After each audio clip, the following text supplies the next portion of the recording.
farxad weyn ayay noo tahay mar kale inaan la wadaagano dhismihii aan hore idin la wadaagnay halka uu maraya imika dhismihii oo maraya xaalad finishna ama gabagaba ku dhow. dhismahan wuxuu ku yaalay xaafadda Jigjigeer gaar ahaan agagaarka madaxtooyada cusub. dhismahan wuxuu haystay laba wajahadood muuqaal ahaanna sidaan horeba idinku sheegnay wuxuu ekaan doonaa dhisaynkan hore aan la wadaagnay. imikana waad qiyaasi kartaa inuu u soo eegyahay inuu ka duwan yahay. bit by bit ayaan u raacnay aad iyo aad ayay farxad noogu tahay inuu dhismihii aan dhisaynay iyo dhisaynkii aan macmiilka tusnay aan u sameynay inay isu eekaadeen oo aan la kala garan karin.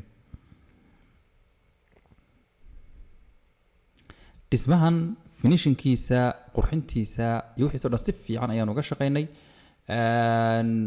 hadda waxaynu geli doonaa gudaha ayaynu u geli doonaa insha Allah dhismaha gudihiisu halkan waxa weeyaan waa albaabkii laga geliyay albaabku waa slidekii cararayay.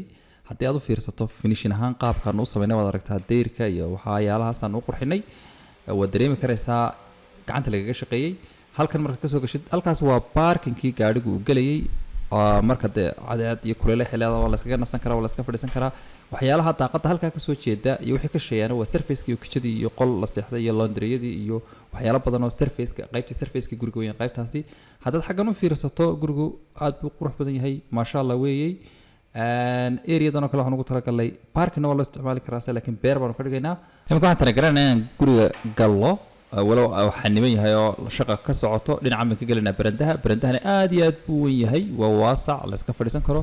daaqadan barandaha kusoo jeedaana waxa weeyaan daaqadii fadhiga daaqadaasaan ka eegaynaa. qolkan imika qolkii fadhiga waxaa ku socda decorationka gypsum boardka aad iyo aad buu qurux badnaan doonaa insha Allah.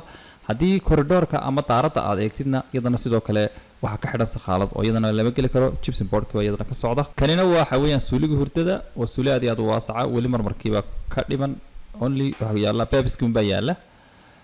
haddaynu gallo qolka hurdada aad buu qurux badan yahay maasha Allah. gypsum boardkaas aan ku xidhnay marka leerarka iyo decorationada lagu xidho ayuu muuqaalkiisa qurux badan soo bixi doonaa haddii lahayd maasha Allah. hurdadu waxay leedahay daaqad aad iyo aad u weyn oo iftiin fiican iyo leerba ay ka heli doontaa insha Allah.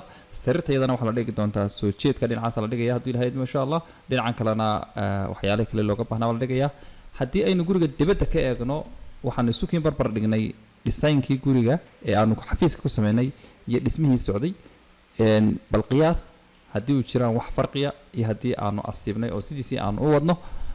annaga farxad ayay noo tahay inaanu shaqadayada kusii bislayno marka hore xafiiska dhexdiisa oo aanu haba yaraadee wax isbedel aanu ku dhicin dhisaynka aanu sameyno iyo shaqada aanu saytka ka qabanano oo macmiilka wixii markii hore aanu tusnay ee aanu ballan qaadnay aanu sideedii u fulinayno. farxad bay noo tahay taasi. dhammaan cid kasta oo jecel inay dhismo dhisato ama nashqad qurux badan samaysato waxaanu ku soo dhaweynaynaa gacmo furan iyo qiimo macquula. nagala soo xidhiidha lambarada shaashada ku qoran. aad iyo aad baa u mahadsantihiin.